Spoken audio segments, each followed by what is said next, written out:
You had a interesting question during one of the commercial breaks. You and I were just kind of talking. There was a question that Ira got in the Sun Sentinel a couple days ago and says, "Why are Heat fans so critical of what Pat Riley and the Arisons have done and will do? Does everyone in South Florida not see what the Marlins and Dolphins have done since 2003? Sure, I'm disappointed that this was kind of a meh season, but I appreciate the winning seasons, playoff runs, and all the continued excitement that they provide." And Ira says, including 2 years ago. Yes, it was just 2 years ago being in the NBA Finals. Even amid the misery of this season, I would argue the Heat delivered more satisfying moments than the Dolphins this past season, and many more than the Marlins have delivered in recent years. Granted, the play-in is the play-in, and a losing record is a losing record.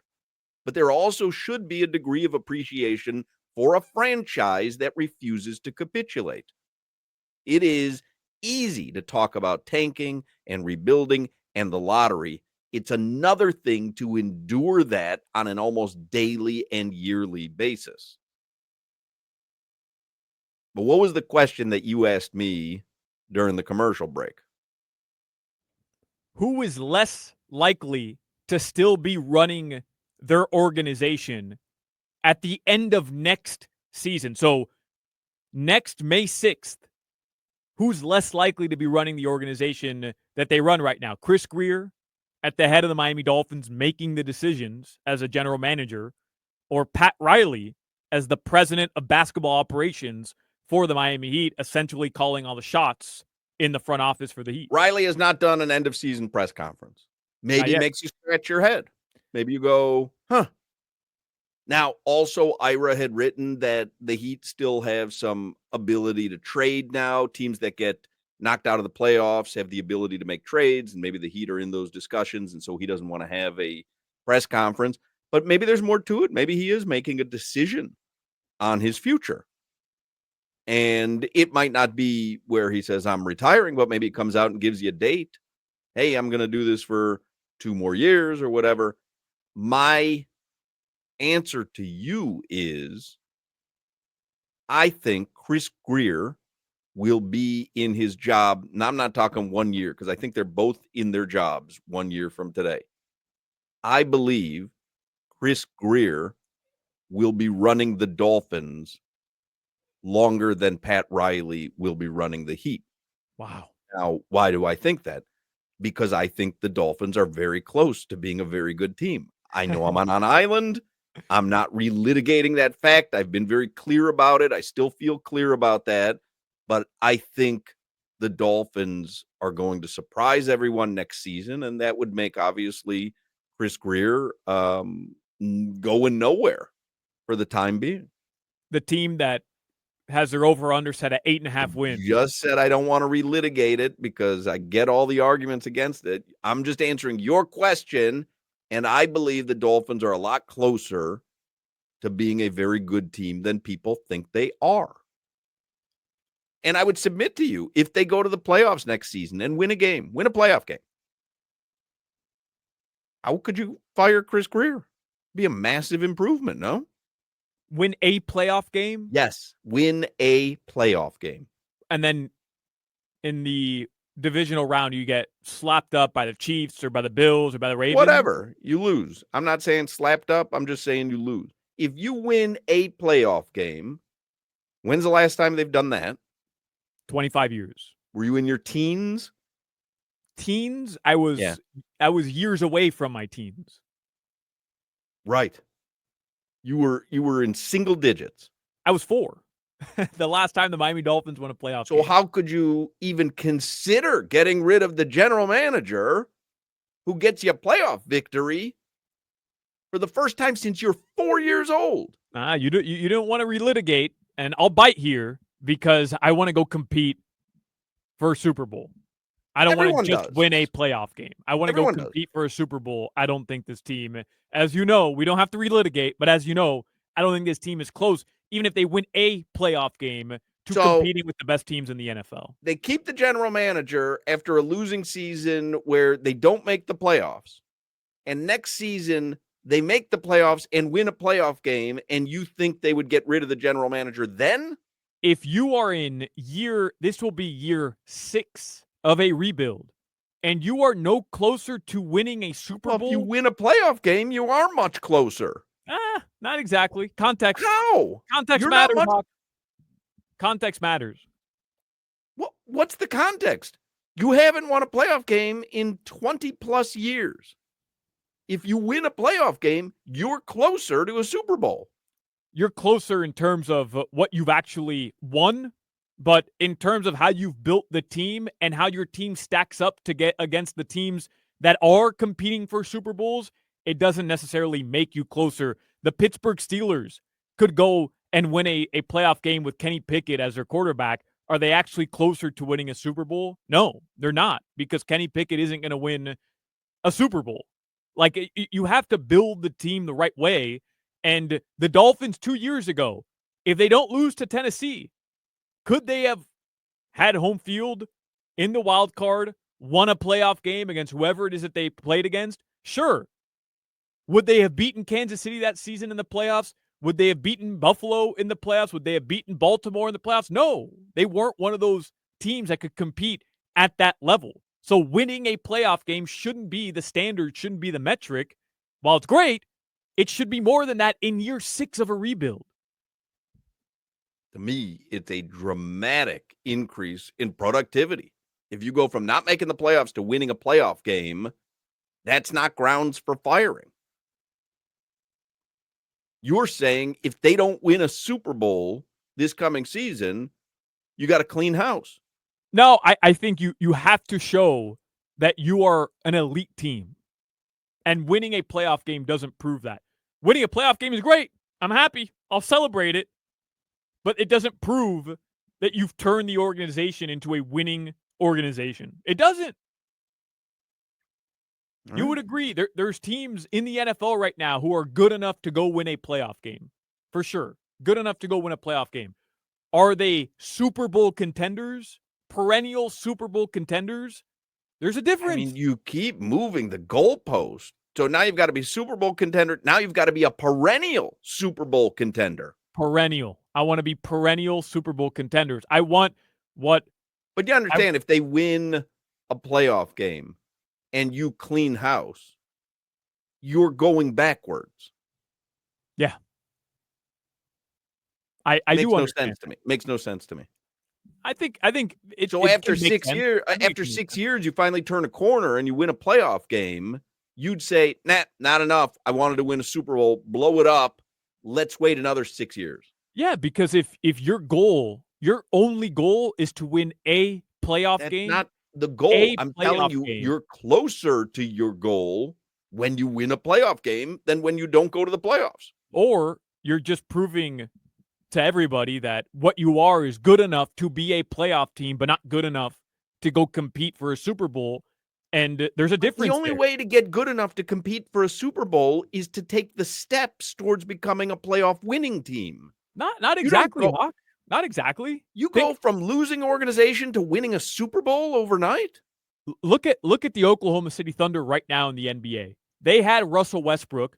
Russell Westbrook was a superstar caliber player. You can't do this in basketball. You have to do it with football and make the analogy with Detroit. I think you can make the analogy with Detroit. Detroit had Jared Goff as their they had Matthew Stafford as their quarterback, and for years they were on the cusp of being a playoff team, but for the most part, a disappointment. Despite having an elite quarterback, the team wasn't built properly. They were never going to go and compete or contend, and they decided, we're going to trade our elite quarterback. We're going to rebuild for a season or two, and we're going to come back as a different team that's built properly to go contend for Super Bowls. And that's what they've done. But they were bad for a couple years, 2 years with Dan Campbell. A couple years? Couple years. When's the last time up until the season before that they had won a Super Bowl? Won a playoff game, excuse me. But I'm talking about, they were the one that held the record over the Dolphins with their current regime. In their current regime, they brought in Dan Campbell. He missed the playoffs a couple years in a row, but they built the team the right way and kept him as the head coach. but they went through baby steps to win a playoff game, right? A playoff game. And you're suggesting for the Dolphins that wouldn't be enough, that you'd go back to zero, to square one. Perennial playoff contender, perennial Super Bowl contender has to be the goal. And if it's not, But that's the then goal you're for spinning your any wheels. team in any sports franchise, right? Right. And if you realize the team you've built, which has been what I've been arguing for 2 years, the team you've built. Right. But in other words, if the team you've built is good enough to win a playoff game, you're closer to having the pieces to winning a Super Bowl. You're saying blow it up, go backwards in order to go forward. And I'm submitting to you that if you win a playoff game, then the tweaking and the building is easier than if you start from scratch. And by the way, the Dolphins aren't close to winning a playoff game, as evidenced by this past season. I would beg to differ. Yeah. We'll see. We'll see, Right. Hawk. But I'm telling you right now that there is a clear difference. You can call it moving the goalpost, but there is a clear difference between building a team good enough to make the playoffs, which is what I think the Dolphins are, and a team built to win a Super Bowl. There is a clear difference. Totally agree. But that's not up for debate. I'm saying if your goal is to win a Super Bowl, you're closer because you've got more of the pieces set if you win a playoff game than if you don't. Because that's a fairly good barometer if you're climbing up or climbing down. And I'm saying if you're climbing up, continue climbing up. You're saying I'm climbing up and now I want to climb all the way down the ladder and start climbing up again. Yeah, if you can't beat Buffalo, Kansas City, Baltimore, I want to climb all the way down. I agree, but aren't you closer to it if you're a winning team?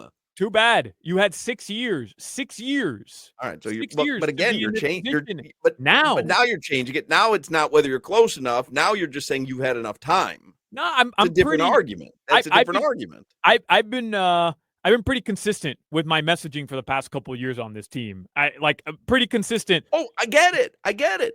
But my thought is, again, if you win a playoff game this season, you would have to acknowledge then the pieces are being built to go for the Super Bowl.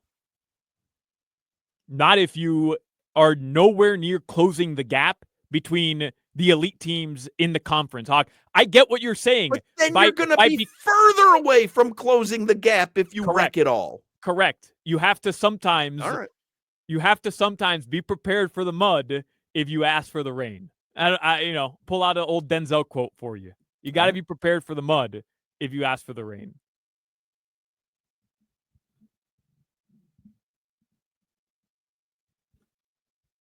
That's fine. You want one playoff win. I get it. You want one playoff win, Hawk. I get it. By the way, David J. Neal says 1 for 4 is 250. So that does raise someone's batting average from 193 if they go 1 for 4. Boom.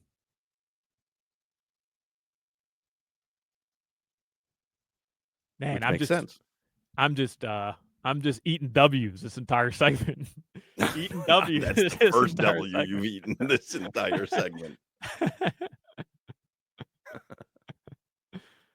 It is a fair thing to I guess, ponder whether or not Riley's kind of sitting back right now saying, maybe right now is the right time to step aside. Because my takeaway, Hawk, and I told Cunio on Sunday night because he asked me on Sports Desk, is there any thought in my mind that Pat Riley's thinking about retiring? And my mind leaving last Sunday or last Monday night from the Kaseya Center had to have been Riley is seething with how that season ended, and he wants another shot at it. Here's the thing. Of course he does. But he's also a realist. So if he looks at the landscape and does not see a maneuver that's going to get them any closer, then maybe he does go out and say, I got Jimmy Butler here. It ended poorly, but we did give it a shot, two trips to the finals. If he goes, and which is one of the reasons I think he's not having a season-ending press conference, if he doesn't see anything on the landscape that's going to improve this team dramatically, does he want to go into next season with Bam and Tyler? Yeah. Also, when you think back to how Riley left the sidelines every time he did, it was after bad seasons. Remember the 2008 season, his last year coaching, Yeah. 15 and 67 or whatever the hell it was. Again, David J. Neal, you're going to have to check that math for me as well. I could have never imagined Pat Riley, the Pat Riley, would leave the sidelines, would leave coaching, and his last season ever coaching was a 15-win season. But he did. No.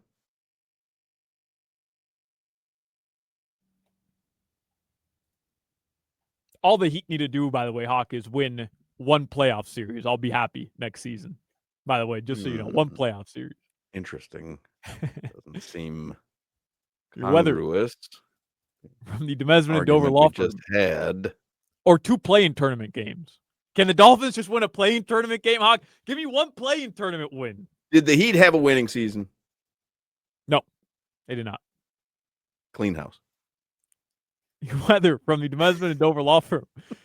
Call them 866-954-MORE, youraccidentattorneys.com. Free consultations 24/7. Partly cloudy. Oh, football season can't get here soon enough, man. I mean, I'm rooting for the Finns, by the way. I'm rooting for Chris Grier. Because everyone's like, oh, you want to see Tua Tua fail. You hate Tua. No, I don't. I don't, actually. A little bit. You hate Tua a little bit. Call them 866-954-MORE, youraccidentattorneys.com. Free consultations 24/7. Partly cloudy tonight. The lows are going to drop into. I mean, this Quinn Ewers does look really good. That's all I'm saying. That's all I'm saying, man. Call them 866-954-MORE. That's your weather. Funny. I mean, I got a montage of my my takes on who's the quarterback? Tate Martell. Tate Martell. No montage, strangely enough, on 4 years of you talking about Skylar Thompson. I talk about Tate Martell for 1 hour. There's a montage, lives in perpetuity. He talks about Skylar Thompson for 4 seasons. No montage. And he's going to do it again now with Quinn Ewers. To be fair, Skylar Thompson needed Eric Ezukama on the field to be successful, and we never got that.